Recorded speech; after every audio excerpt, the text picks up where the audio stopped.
বিশ্বকাপের জন্য আমি বলবো যে ছেলেদের সাথে খেলা আমার কাছে মনে হয়েছে যে পার্সোনালি ইজ বেটার। কারণ হচ্ছে ওরা ভালো জোরে বল করে। আমাদের যেহেতু গ্রুপে সাউথ আফ্রিকা, অস্ট্রেলিয়া আছে, তো তারাও এইরকম পেজেই বল করবে আমার কাছে মনে হয়।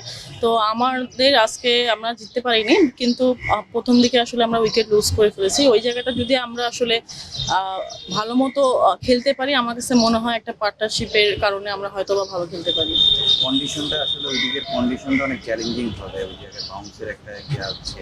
তো সেই জায়গা থেকে আপনাদের দলে পেসার সংখ্যা একেবারেই দুজন মাত্র স্কোয়াডে আছে। এখানে আসলে সর্বোপরি ওইটা কি একটা ঘাটতির জায়গা থেকে যাবে কিনা?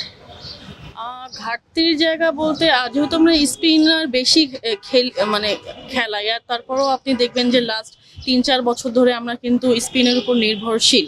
তো নর্মালি হুট করেই যে একজনকে বিবেচনা করব, আমার কাছে মনে হয় ওই ওয়েদারে আসলে হ্যাঁ দরকার হয়তো বা দুইটা পেস বলার একসাথে খেলানোর। বাট তারপরে মারুফা যে এ ধরনের ফ্যাসিলিটিস দিচ্ছে আমাদেরকে, আবার তৃষ্ণারও বলবো যে ও অনেক ভালো বল লাস্ট সিরিজে করেছে, আবার আজকে ও অনেক ভালো বল করছে।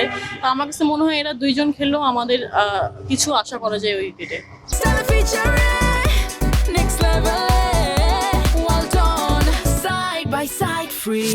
আপু, বিশ্বকাপের আগে ত্রিদেশীয় একটা সিরিজ খেলবে। এই সিরিজটা আসলে বিশ্বকাপের প্রিপারেশনের জন্য কতটা কাজে? যেহেতু স্কটল্যান্ডে খেলা, আমার কাছে মনে হয় যে ইংল্যান্ডের কাছাকাছি দেশ হওয়াতে আমরা আসলে ওয়েদার আর পিচের কন্ডিশনটা বুঝতে পারবো। এছাড়াও নেদারল্যান্ডসের সাথে আমাদের মেইন ওয়ার্ল্ড কাপে খেলা আছে, তো ওখানেও আমাদের ট্রাই নেশনে ওরাও আছে। তো আমার কাছে মনে হয় যে যেহেতু ফার্স্ট ম্যাচ আমাদের ওয়ার্ল্ড কাপে নেদারল্যান্ডসের সাথে, তো ওখানে আমরা খেলে অ্যাটলিস্ট একটা এক্সপিরিয়েন্স হবে আসলে আমাদের কীভাবে খেলতে হবে। আপু, বিশ্বকাপটা আসলে কতটুকু ফিট? আমরা যতটুকু জানি যে প্রায় দুজন ক্রিকেটার ইনজুরি নিয়ে খেলছেন। তো ইনজুরি নিয়ে খেলাটা কি আসলে দলের জন্য ভালো কিনা?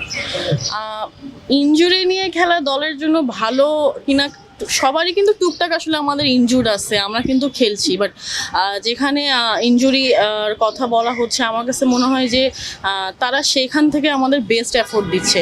যদিও বা ইনজুরি থেকে থাকে, যেমন নাহিদাপুর কন্ডিশন যদি বলি, উনি কিন্তু মাঠে কখনোই এমন ফিল আমাদেরকে করানি যে ওনার ইনজুর্ড আছে।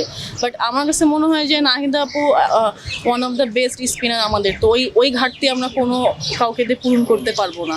সেম জ্যোতি আপু আমাদের ক্যাপ্টেন, তো ওনার ঘাটতি আমরা কাউকে দিয়েই পূরণ করতে পারবো না। তো আমার কাছে মনে হয় ওনারা মাঠে কখনোই শো করে না যে ওনাদের ইনজুরিটা, হয়তো বা বাইরে আমারও ইনজুরি আছে, আরও অনেকেরই আছে। তো এটা আমরা আসলে ভাবে ম্যাটার মনে করছি না এখন। পেসার নিয়ে কথা হচ্ছে, কিন্তু আপনাদের ব্যাটিং লাইনআপটা কতটা শক্তিশালী? 150 রান করার মতো আপনাদের শক্তি আছে কিনা? নর্মালি আমি বলবো বোলিংয়ের থেকে ব্যাটিংটা আমাদের একটু ডাউনে আছে, এটা আমরা ফিল করি বা বিশ্বাস করি, সেটা নিয়ে আসলে কাজ করছি।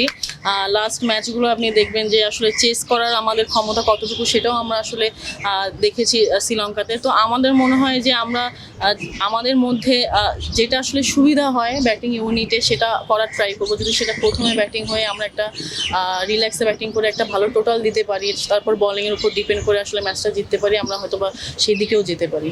আপনি আছেন, সুপ্তা আছেন, আপনারা ব্যাটিংয়ের ড্রাস্টিক উন্নতি করেছেন, টি-20 স্ট্রাইক রেটটা বজায় রেখেছিলেন। জ্যোতির টি-20 গেমটা কতটা উন্নতি হয়েছে, তার স্ট্রাইক রেটটা কনসাল্টিং? নর্মালি জ্যোতি আপু তো বরাবরই আমি বলবো যে উনি ভালো খেলে, কন্ট্রিবিউট আছে। আপনি লাস্ট 4 বছরে যদি দেখেন, ওনার পরিসংখ্যান বেশি আমাদের, ওনার হচ্ছে কনসিস্টেন্টটা বেশি। তো আমার কাছে মনে হয় কোনো না কোনো টাইমে হয়তো বা আমি আগে নামতেছি, অনেক লং টাইম ধরে খেলতেছে, হয়তো বা উনি লাস্টে গিয়ে খেলতেছে। হিট কিন্তু করতেই হয় টি-20-তে। তো সেই ক্ষেত্রে হয়তো বা আমি বলবো যে সবারই স্ট্রাইক রেট আমার ভালো। টি-20-তে যদি জ্যোতি আপু লং টাইম ধরে খেলতে পারে, আমার কাছে মনে হয় যে স্ট্রাইক রেটটা ওনারও ভালো হবে। আর নারীদের দল নিয়ে আসলে বাইরে অনেক কথা হয়, দলের মধ্যে আমরা এই কথাগুলো দলের মধ্যে আপনারা যারা আছেন, আপনাদের মধ্যে এফেক্ট ফেলে কিনা, বা দলের মধ্যে কি ধরনের কথা হয়?